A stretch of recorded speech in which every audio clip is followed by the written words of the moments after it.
വഖഫ് കേസിൽ കേന്ദ്ര സർക്കാരിന് സുപ്രീം കോടതിയിൽ നിന്നും വൻ തിരിച്ചടി. വഖഫ് സ്വത്തുക്കളുടെ തൽസ്ഥിതി തുടരണമെന്ന സുപ്രീം കോടതിയുടെ ഇടക്കാല ഉത്തരവ്. വഖഫ് ബോർഡുകളിൽ പുതിയ നിയമനങ്ങൾ പാടില്ലെന്നും നിയമനം നടത്തിയാൽ അസാധുവാകുമെന്നും സുപ്രീം കോടതി. വിഷയത്തിൽ സുപ്രീം കോടതി ഉന്നയിച്ച ചോദ്യങ്ങൾക്ക് മറുപടി നൽകാൻ കേന്ദ്ര സർക്കാരിന് ഒരാഴ്ച സമയം അനുവദിച്ചു. വഖഫ് നിയമ ഭേദഗതിയിലൂടെ കേന്ദ്ര സർക്കാർ ലക്ഷ്യമിട്ട RSS അജണ്ടകൾക്ക് വൻ തിരിച്ചടി നൽകുന്നതാണ് സുപ്രീം കോടതിയുടെ ഇടക്കാല ഉത്തരവ്. വഖഫ് സ്വത്തുക്കളിൽ തൽസ്ഥിതി തുടരണമെന്ന് ചീഫ് ജസ്റ്റിസ് സഞ്ജയ് ഖന്ന അധ്യക്ഷനായ മൂന്നംഗ ബെഞ്ച് വ്യക്തമാക്കി. വിജ്ഞാപനം ചെയ്ത വഖഫ് ബൈ യൂസർ സ്വത്ത് ഡീനോട്ടിഫൈ ചെയ്യരുത്.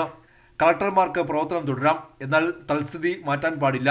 വഖഫ് ബോർഡിലേക്കും കൗൺസിലിലേക്കും ഇപ്പോൾ പുതിയ നിയമനം നടത്തരുതെന്ന് സുപ്രീം കോടതി വ്യക്തമാക്കി.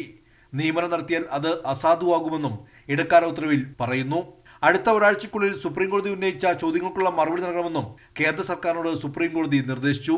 കേന്ദ്ര മറുപടി നൽകി 5 ദിവസത്തിനുള്ളിൽ ഹർജിക്കാർ മറുപടി സത്യവാങ്മൂലം നൽകണം. ചീഫ് ജസ്റ്റിസ് സഞ്ജീവ് ഖന്ന, ജസ്റ്റിസുമാരായ സഞ്ജയ് കുമാർ, KV വിശ്വനാഥൻ എന്നിവരുൾപ്പെട്ട ബെഞ്ചാണ് ഹർജികൾ പരിഗണിച്ചത്. 140ഓളം ഹർജികളാണ് കോടതിയിലെത്തിയത്. ഇതിൽ 5 ഹർജികളിൽ വിശദമായ വാദം കേൾക്കുമെന്ന് ചീഫ് ജസ്റ്റിസ് അറിയിച്ചു. വിശദമായ വാദത്തിന് നോഡൽ കൗൺസിലർമാരെ നിയോഗിക്കും. വഖഫ് നിയമം സ്റ്റേ ചെയ്തതെന്നായിരുന്നു കേന്ദ്ര സർക്കാരിന് വേണ്ടി ഹാജരായ സോളിസിറ്റർ ജനറൽ തുഷാർ മേത്ത വാദിച്ചത്.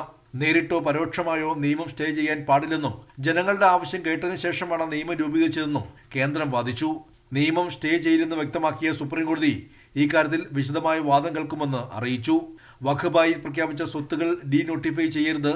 വഖഫ് സമിതിയിൽ എക്സ് ഒഫീഷ്യോ അംഗങ്ങൾ ഒഴികെ നാമനിർദ്ദേശം ചെയ്യുന്നവർ എല്ലാവരും മുസ്ലിം വിഭാഗക്കാർ തന്നെയാകണം തുടങ്ങിയ കാര്യങ്ങൾ കഴിഞ്ഞ ദിവസം സുപ്രീം കോടതി നിർദ്ദേശിച്ചിരുന്നു.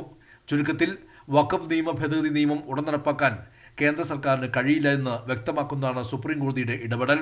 മെയ് 5-ന് സുപ്രീം കോടതി കേസ് വീണ്ടും പരിഗണിക്കും. കൈരളി ന്യൂസ്, ദില്ലി.